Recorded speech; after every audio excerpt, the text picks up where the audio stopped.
So I bought this cheap-ass Piggly Wiggly toilet paper trying to save money, and let me just go ahead and show y'all this shit. Hell, I see why it's 20% cheaper. It's missing 20% of the fucking product. I mean, look at the holes, bro. Who made this shit, a fucking moth? I like how on the back how it says, keep this product away from children to avoid suffocation. I don't think they gotta worry about that considering there's fucking holes in it. Suffocation. No breathing, fingers slipped in my ass cause of TP scheming. No. This is my last 3 rolls. Suffocation my ass. I bet if you put this shit in your mouth, it melts away like cotton candy. You get the shits with this, just go ahead, hop in the shower, you ain't clean. It's that type of toilet paper have your booty hole itching later. This makes me appreciate that sawgrass ass toilet paper they be having in them fast food restaurants like McDonald's. You know, it cuts your asshole up, but at least it clean. It ain't got no fucking holes. I should've went to Walmart instead. That's where I messed up. I went down there to Piggly Wiggly. Pigs don't know nothing about wiping ass, man. I set myself up. But yeah, if there's like a moral to the story. God dang, son. Boy, the Mothman already done put a hit out. When it comes to saving money, the off-brand is the way to go, but toilet paper ain't one of them. It's not. If you want to value your fingers. So I had somebody's mama doing handstands in the back of my car last night. So I woke up pretty sore this morning, needless to say. Figured I need to loosen up, so I ended up going down there getting a massage from a crackhead in exchange for 2 light bulbs and a can of Vienna sausages. The massage went great, no problems there. It was just after they asked me if I wanted a happy ending, and you know, a happy ending is what got me there to begin with. It kind of feels a little counterproductive. I ended up giving in, though, because I thought about it. I was like, well, hell, what if they're Canadian? It's an insult to their culture. I was like, Salome my slong, or whatever the fuck y'all say. Look, I've never left the South, all right? I just saw a Discovery Channel documentary once. Despite all that other shit, it was a big mistake asking for a happy ending. For one, his mouth was way too dry. The motherfucker was Puerto Rican, by the way, okay? Feliz Navidad, whatever the fuck. I won't be getting a massage from him again anytime soon. For one, the police raided like halfway through, and I swear he stuck a baggie in my ass. Is there a moral to the story? Yeah, sure. Local business isn't all it's worked up to be. Anyways, I'm about to go get some natty daddies, game the night away. Y'all be easy, man. Peace and love, prosperity.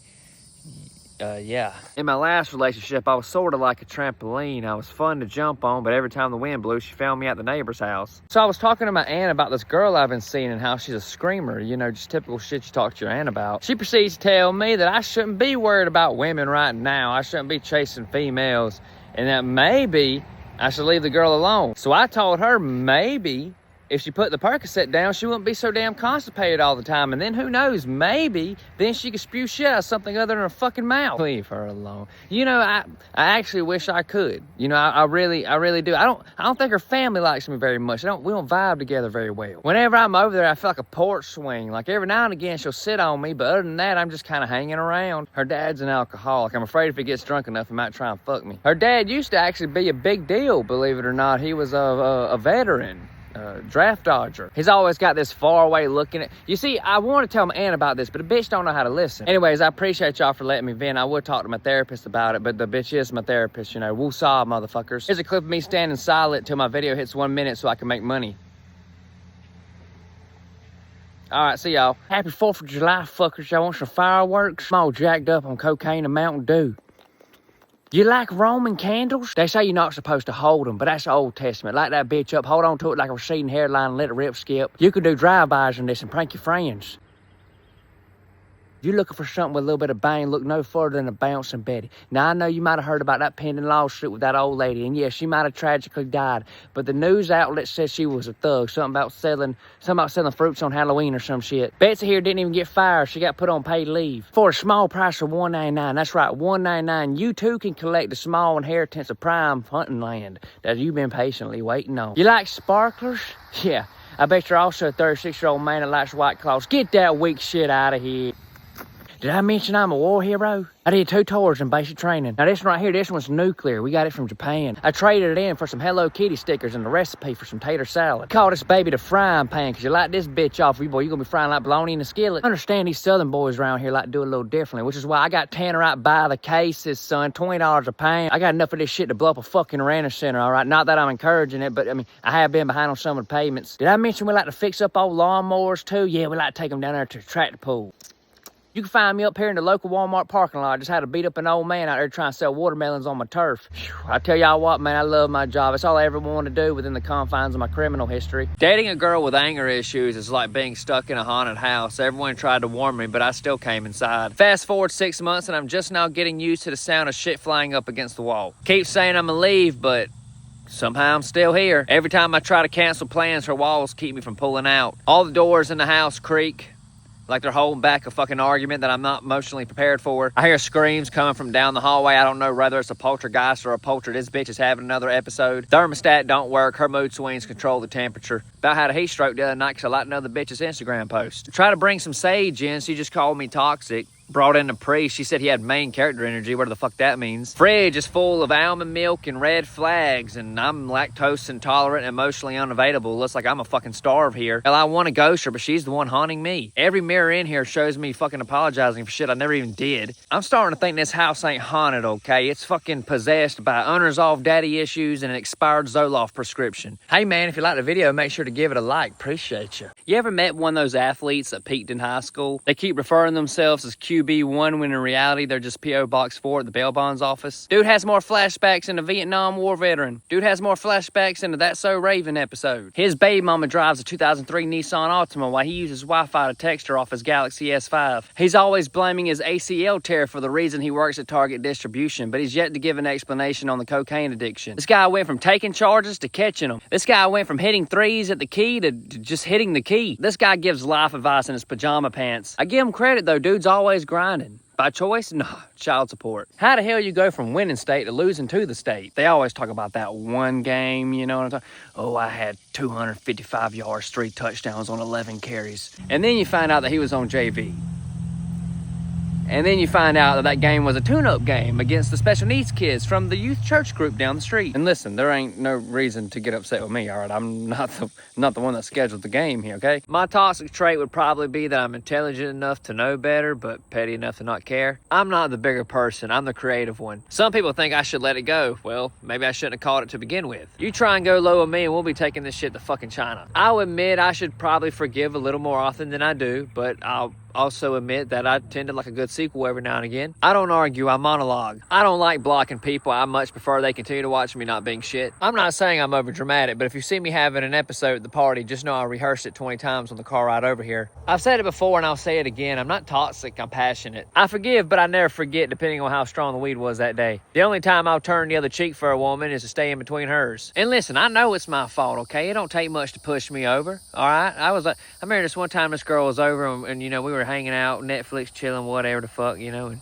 she told me this joke. It was the funniest fucking joke I ever heard in my life. I laughed, she laughed, the cat laughed, and then she farted. I was like, bitch, you gotta go. Listen, I ain't stupid, I'm just poor, all right? I got these screws loose and I'm working with a hammer. I wasn't raised in a barn, but I've woken up in plenty. Hell, I've even woken up in places that make the barn look like a Marriott. Standing in a barn is the only time I feel stable. If something breathes heavy on me, at least I know it's honest about it. But that's besides the point. You see, the point is that what I've come to realize is that drinking at the barn has a lot in common with drinking at the bar. You got drama, trauma, underage drinking. There's lots of fighting. You got piss on the floor. Someone's doing cocaine in the stalls. And if you ain't careful, you may wake up with a cow. It's all fun and games till you wake up next to a girl named Tiffany with an eye who drives a doorless Jeep that she claims is for aesthetic reasons, but in reality it's because the AC doesn't work just like her baby daddy's. She's got an STD she swears came from the tanning bed. You know, barns don't have doors, just like my material boundaries after 6 shots of Fireball. I was so drunk the other weekend I gave a homeless man $60 fearing that he was just going to use it to go buy booze, but turns out he went and got an abortion. Thanks for coming to my TED Talk. Tomorrow we're going to have a special guest on. He's going to be talking about his amputation problems and learning to masturbate with his non-dominant hand. You know how people will tell you don't know what you got till it's gone? I miss going to Walmart with the boys late at night. I miss walking that same loop over and over again. Not a soul inside outside of one 300-pound half-naked woman and a meth head that's throwing a tantrum down there in the electronics because they ain't got the keyboard duster stocked. Picking up the store phone and moaning in it, yeah, I got kicked out for that. Riding backs around the store, got kicked out for that too. They used to have the stereos out. Y'all remember that back in the day? You could actually test the stereos in store. Not anymore.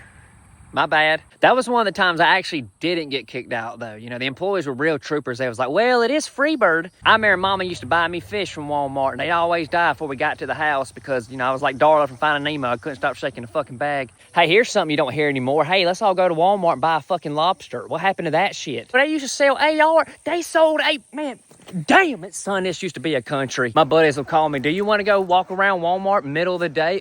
Walmart, please go back to 24/7. Do it for the kids. Damn, son. I don't know who needs to hear this, but the reason why you keep getting cheated on is because you hold the person they cheated with more accountable than your own fucking partner. The reason why the grass always seems greener on the other side is because you never tend to your own. Sometimes it is that deep. You just refuse to swim. You practice manifestation, but not maturity, which is why you'll eventually lose everything you've gained. Peace is one of those things that in order to find it, you can't go looking where you lost it. You don't need no damn closure. You need some self-respect. Stop giving shit second chances when there shouldn't have been a first. People will only understand you as deeply as they understand themselves, and stop trying to be understood by people committed to misunderstanding you. Learn to love people from a distance. I'll say that again because this one's very important. Learn to love people from a fucking distance. There's a big difference between being needed and being valued. The only time you'll ever lose in life is when you don't learn your lesson from it. Just because you never experienced what more is doesn't mean you should consistently settle for less. Everyone's got an opinion and hardly anyone's got the facts. Fuck, I'm running out of cool shit to say. Sugar ants don't bite because ain't shit sweet. All right, let me just quit while I'm ahead. So as being a parent myself, it's always funny when I go out with my friends that don't have kids because they just don't fucking understand. They don't get it. I was at the store the other day with one of my buddies, and there was, some lady in there, and she had a toddler with her, and toddler was giving her a hard time. My buddy said the funniest thing I've ever heard in my life. Y'all ready for this shit? My buddy says, and I quote, y'all ready for this? My kid's not gonna act like that. Hey, listen, we'll give it a few years and we'll come back to that. You let me know how that went. I got a couple chains. I own a couple watches, but I don't ever wear them when I go out because I feel like I don't ever get properly complimented when I do. I was at the club 2 weeks ago, and there was this drunk girl out there, and you could tell she was hammered too. She had her having a good time, and she eventually made her way over to me. We started dancing, and things kind of got hot and heavy. Somehow we ended up in the parking lot. She trying to drag me in the back of her Jeep, give her a wild time, and I couldn't do it, y'all. Couldn't do it. She too far gone. She could barely function as it was. She's walking side to side, bumping into shit. She singing karaoke. She don't even know the fucking lyrics. It was bad. But I felt like I made the morally correct choice, right? And I feel like a lot of men fall short there. And I was proud of myself. I was proud about what I did, and I felt like I needed to tell somebody about it because of how proud I was. And so on the way back in, I ran into one of my old buddies from high school, and I tell him about it, and he kind of got quiet for a second, like he was taking it in, and then he kind of looks at me, and he's like, that's kind of gay.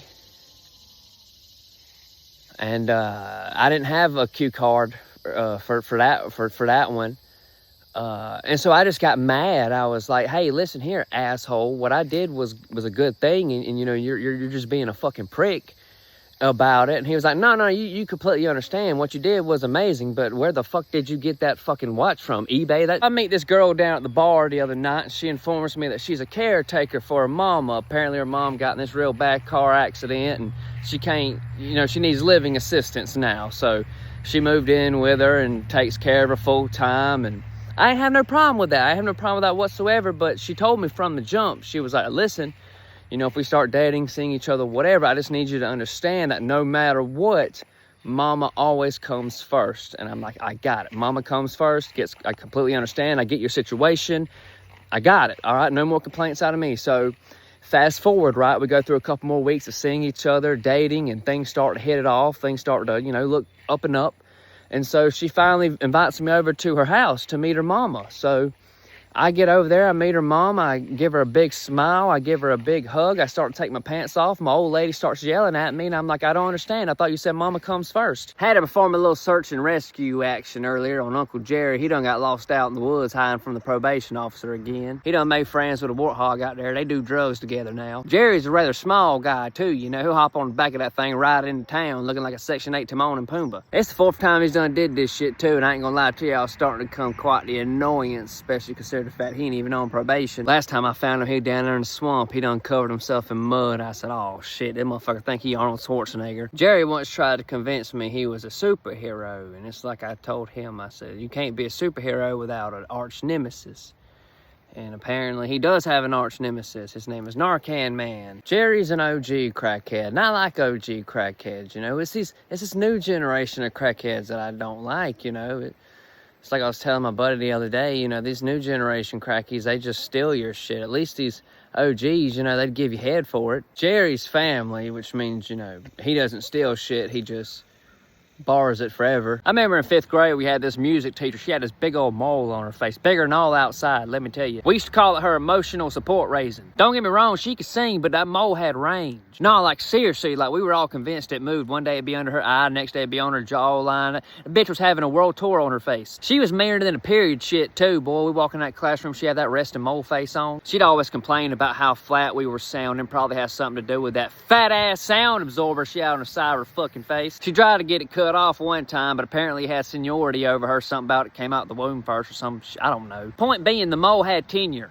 All right, the body was just the vessel. That mole be filing her on his taxes like a dependent. In 2004, she turned her head too fast, and our small community experienced its first seismic event in almost 30 years. Well, ever since Billy Bob from the trailer park tried to attempt the world's highest shallow dive into his nephew's kiddie pool. Y'all have no idea how many takes it just took for me to get that fucking sentence out. Anyway, she retired like a year or two after I left up out of there, so I sometimes think about, you know, where she's at in the world these days. Not her, the fucking mole. I don't eat Mexican food anymore because when I was 17, I met the craziest woman that God ever put on the face of this earth. I mean, this chick was insane. I used to call her my beast of burden. Not because she looked like a donkey, but all she was good for was taking loads. I met her down there at the Family Dollar, which, if you live in a small town like mine, is basically just a family reunion with 6 aisles of unstocked goods. She was built tough, Ford tough. Probably has something to do with all that walking she had to do dealing with that shit box Explorer she had. First off, she tried to put out on the first date. Like, that's not the type of woman I'm looking for. Fellas, you ever been riding around with your girl and she hit a curb or something and boom, she just laughs it off. Oh, oops, my bad. This bitch hit the curb, went to talking about, oh my God, please tell me that wasn't another person. I remember when I broke up with her, she tried to get all inspirational on me and, you'll never break my heart, Bryce, because my love is too rich. Like, bitch, I don't give a fuck. Go write a fucking book about it. What the fuck? Her no-no square gave off this foul, unpleasant odor. How foul, you may be asking? Let me tell you something, all right? Harry Potter in the chamber with no secrets. And that's why I don't eat Mexican food anymore. You see, it only takes one bad taco. Welcome to Tucker Therapy episode 7, the series where y'all send me a whole bunch of questions and advice and tips, and I proceed to answer to the worst of my abilities. As always, these people's names have been changed and all that other yada yada bullshit. Y'all know, y'all been here long enough now. And if you ever want to be included in one of these episodes, all you got to do is send me a direct message or comment below whatever it is you want to ask or whatever. You get included. Anyways, let's not waste any more fucking time. Let's get into it. Let's go. Mary wants to know, what can she do to make a little more extra money on the side, help her ends meet, help get bills paid? Have you considered joining the cartel? I hear they're giving out job applications down there at the abortion clinic. I reckon that's their preferred target audience. I don't study their marketing strategies. You can sell crack. That's a old cliched go-to, and I hear it gets cool points with the homies. My daddy always taught me these words. I remember them well. When things get bleak, spread them cheeks. You might not work, but your mouth can. Chelsea wants to know, why is it that she struggles to make friends? No matter how hard she tries, she just can't seem to make any connections. She's starting to think that she's the problem. Sounds like you are. Either that or those people just ain't meant to be your friends, all right? And sometimes it's just that simple. Okay, it's not that deep. And other times it is that deep. You're just a bitch. But no, if I was you, I would just consider looking for friends elsewhere. You never know.